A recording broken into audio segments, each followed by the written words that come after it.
La résidence de Benjamin Netanyahou à Césarée, cible d'attaque de drones. Il n'y a pas eu de victimes, ni lui ni sa femme ne se trouvaient dans la maison au moment des faits. Optimisme prudent de Joe Biden, le président américain estime qu'il serait sans doute plus facile de négocier un cessez-le-feu au Liban qu'à Gaza. Discussions animées entre les leaders allemands et turcs avec les divergences sur le Moyen-Orient, mais une entente cordiale sur la coopération dans le secteur de l'armement.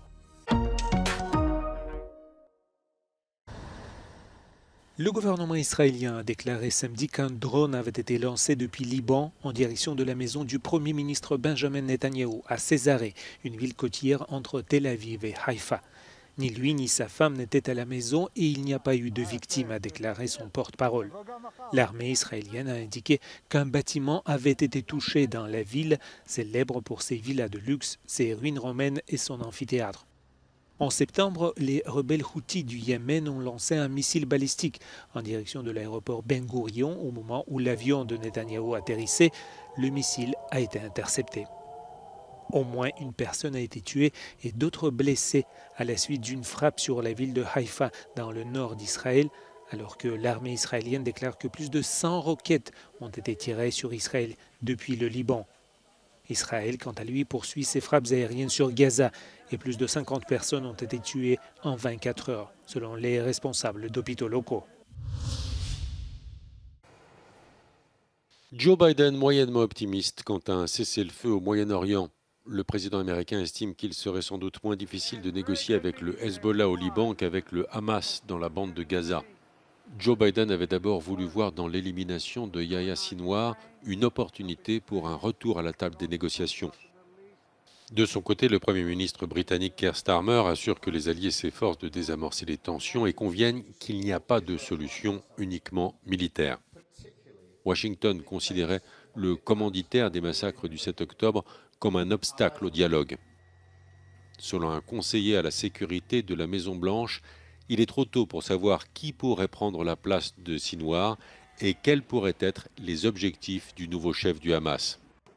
En Israël, les familles des otages du Hamas demandent au gouvernement d'utiliser la mort de Sinwar pour reprendre les négociations et obtenir le retour de leurs proches.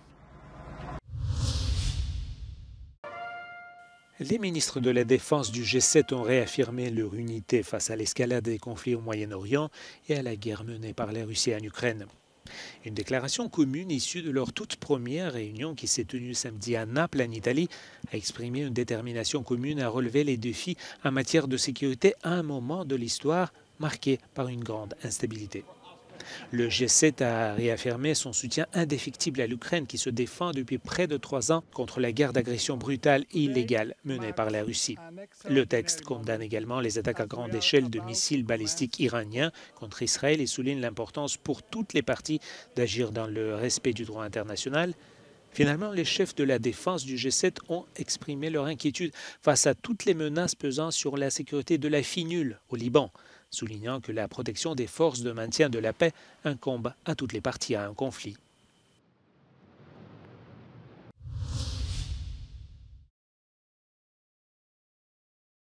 Recep Tayyip Erdogan salue les efforts de coopération d'Olaf Scholz pour lever les restrictions à la fourniture d'armement à la Turquie. C'est la deuxième visite en Turquie du chancelier allemand depuis son entrée en fonction. Ankara espère finaliser l'achat de 40 avions de chasse Eurofighter Typhoon. Le Royaume-Uni, l'Italie, l'Espagne et l'Allemagne doivent donner leur accord pour valider la vente. Selon la presse allemande, Berlin a récemment donné son feu vert à d'importantes livraisons d'armes à Ankara.